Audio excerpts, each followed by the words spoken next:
Hey, Dr. Jon Finn here. Welcome to the Habit Mechanic podcast. Right now, you can get my new best-selling book, Train Your Brain for the AI Revolution, at tougherminds.co.uk.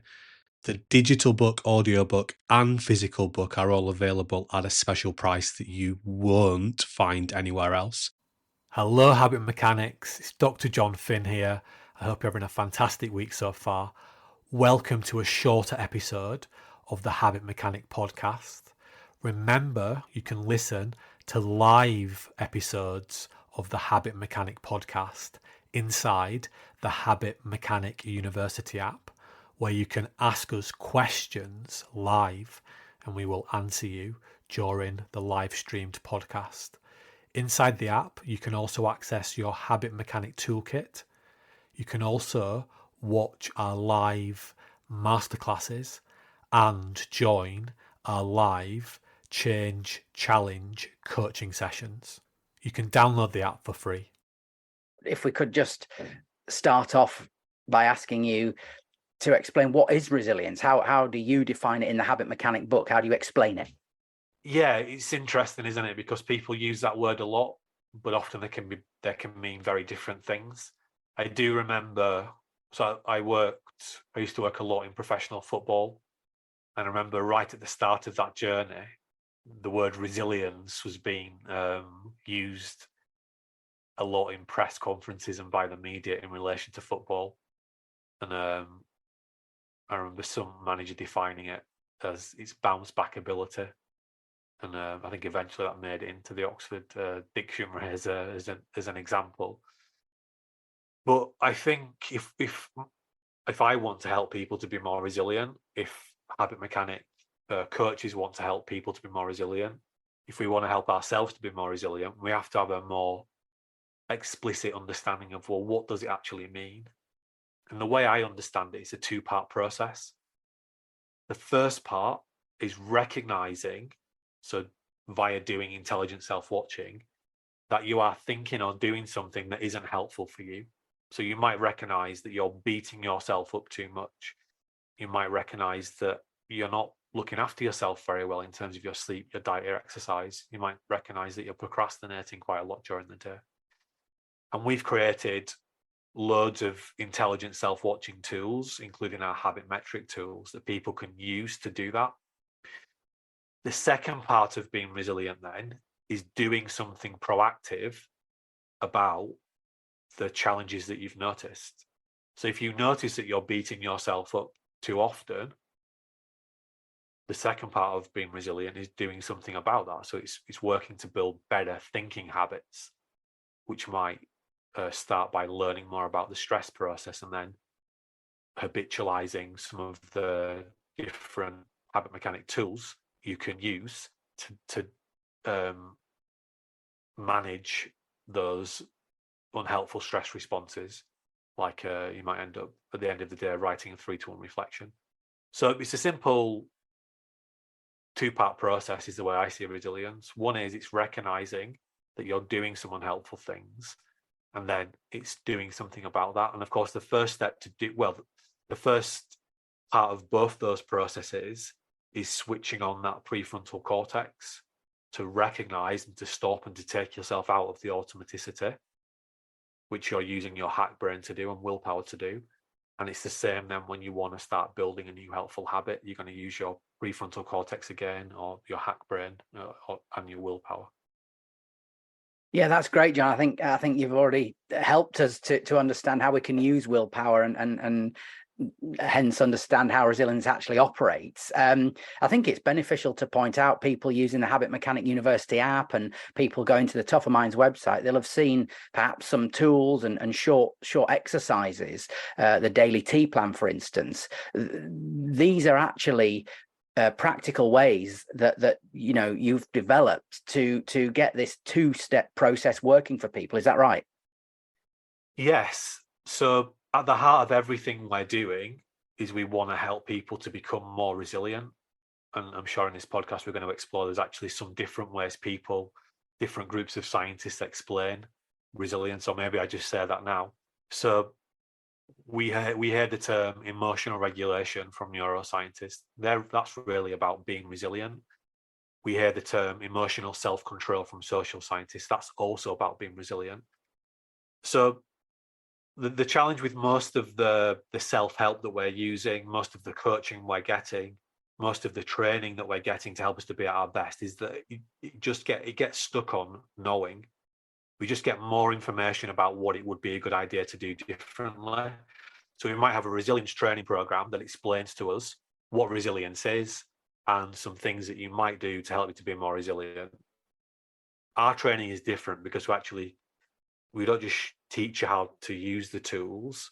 We've created the app so that you can use them and habitualize using them every single day.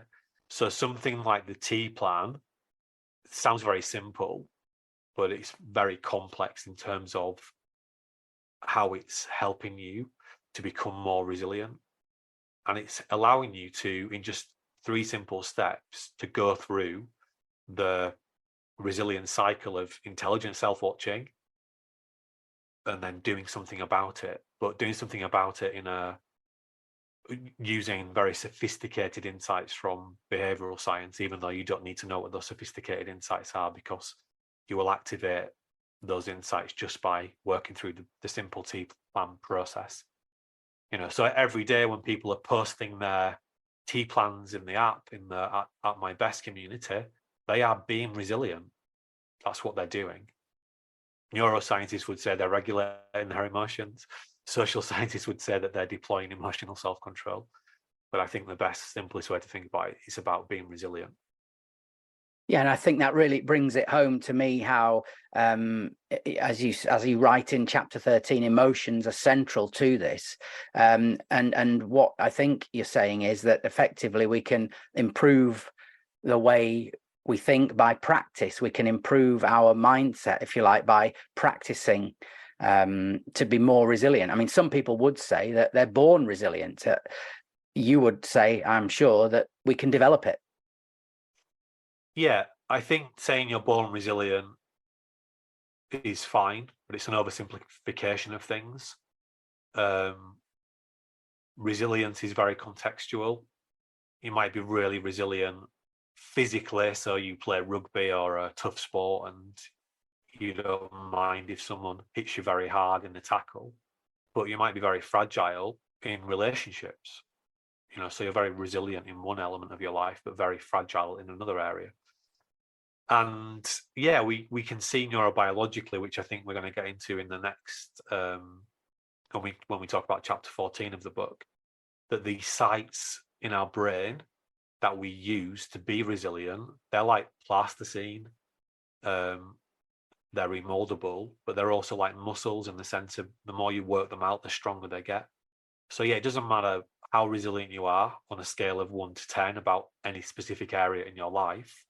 With the right type of practice, you can strengthen those wires in your brain that are connected to being resilient. So completing a daily T plan every day is like going to the gym for resilience. Completing a 3-to-1 every day is like going to the gym to help you to be more resilient.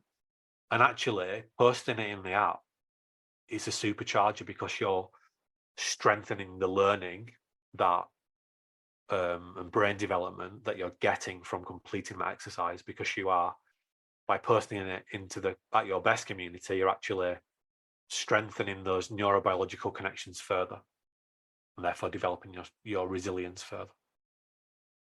Now, I want to talk to you in a few moments about quite a seminal piece of work that a social psychologist undertook and is fascinating about the benefits of resilience. I'm sure people will be interested to hear more about that. But I think also it's important to point out that when we do practice becoming resilient, as you've just described, and you've just described the process and of course referred to the tools in the Habit Mechanic University app, it is a transformative, potentially it has a transformative effect on us. It can help us with so many things like being happier, being healthier, improving our dietary intake, that kind of thing. It is an overarching force for good, if you like, for us.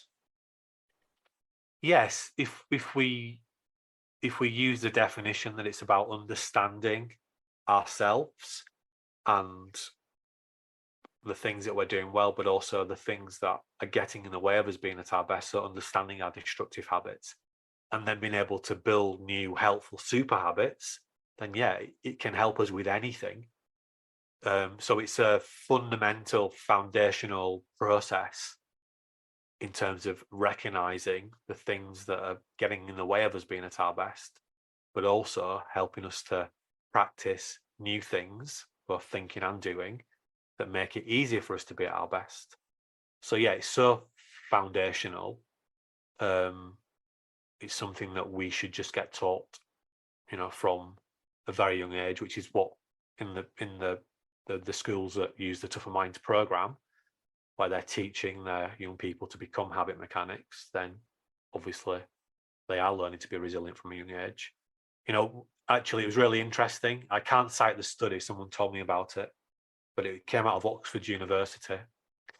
And Oxford University did a big analysis of mindfulness practices for young people. Big sets of data showing that mindfulness practices for young people have nowhere near the reported benefits that people suggesting they're having. They have a tiny benefit because mindfulness, it only does one of the parts of resilience I'm explaining. It does more intelligent self-watching. And a lot of it doesn't go to the detail that our intelligent self-watching tools go, but it really gets you thinking about these different areas. So it makes complete sense. The findings that Oxford have found make complete sense to me as to why the benefits of mindfulness for young people have been hugely overinflated. If we want to help young people to do better, we've got to teach them how to become habit mechanics. So mindfulness is almost the starting line. If it's done well, it's the starting line. The way we're describing resilience and the tools we're teaching people to be resilient are going, much, much further. They're helping you with the rest of your life, not just understanding a bit more about yourself. Thanks for listening to the Habit Mechanic podcast. If you liked it, please subscribe and tell someone else about one of the ideas or insights that you found most interesting.